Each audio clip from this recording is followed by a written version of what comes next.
On August 21st,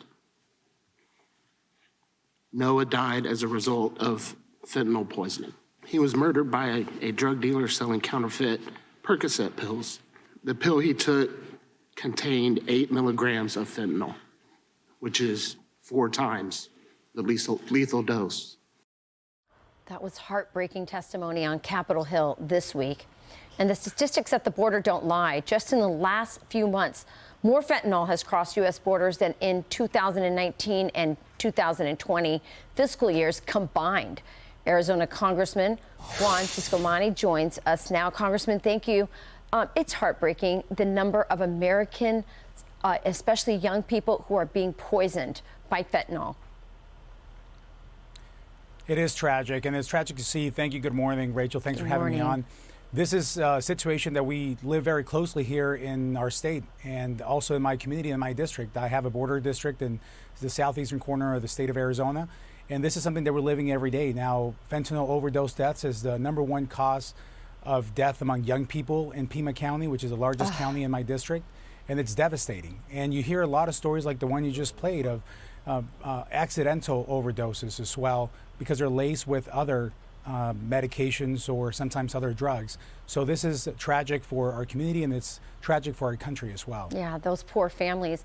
You know, you were originally born in Mexico, so you understand that these cartels, because of the sale of fentanyl and so many other things that are coming across the border, they have never been stronger. They have never been richer. And I wonder what you think about the fact that we're, by keeping these borders open, that we're actually, you know, working to destabilize Mexico, that we're turning Mexico perhaps into a narco state, and what kind of effect that will have on say, your district that borders there.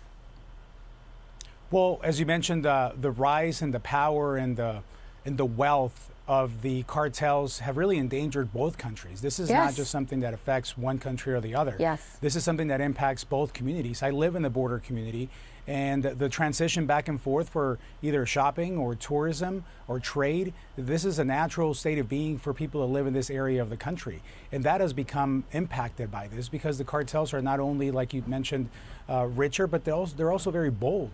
They can operate almost without impunity in this area, and this is causing a tremendous issues because of the open border policies of this administration that they continue to fail at, and apparently not addressing still.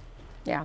If we destabilize Mexico in this manner, it's going to have huge repercussions for America. Absolutely. So you are actually going to be delivering the Republican Spanish rebuttal to President Biden's State of the Union this coming week. What's your message to Hispanics? We're delivering the Spanish Republican rebuttal to President Biden's State of the Union. I think it's important to do this to reach people from everywhere. You know, when you look at what we have these tools. When people ask people, why are we doing this? Because we can. Because really right now, Republicans have the tools to reach all kinds of people in Spanish and in English. When you have people like my own family that they speak English, they came to America, learned English, immersed in the culture. We became U.S. citizens, and now my parents' son is serving in the United States Congress. That's in some aspects an American dream story of ours, but I think a lot of people out there have American dream stories, and that's going to be the message. This is a country of opportunity, and that message can be given in Spanish and it can be given in English, and we're going to be reaching everyone that can listen. And going back to my parents, they speak English, but you know, it helps, and they like to hear messages in Spanish as well. So we're going to be delivering in a way that people can understand, listen, tune in, and again, demonstrate that we are a wide tent party, that we want to welcome everyone. We're in this mission of addition, not subtraction or division, and this is just a great way to show what the Republican Party is all about and what we have. Yeah, well, there are huge opportunities for the Republican Party with the Hispanic community.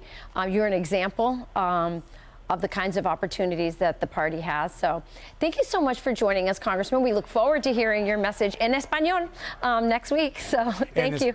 En español, muchas gracias. Thank you so much. Gracias. See you next week. I'm Steve Ducey. I'm Brian Kilmeade. And I'm Ainsley Earhart. And click here to subscribe to the Fox News YouTube page to catch our hottest interviews and most compelling analysis.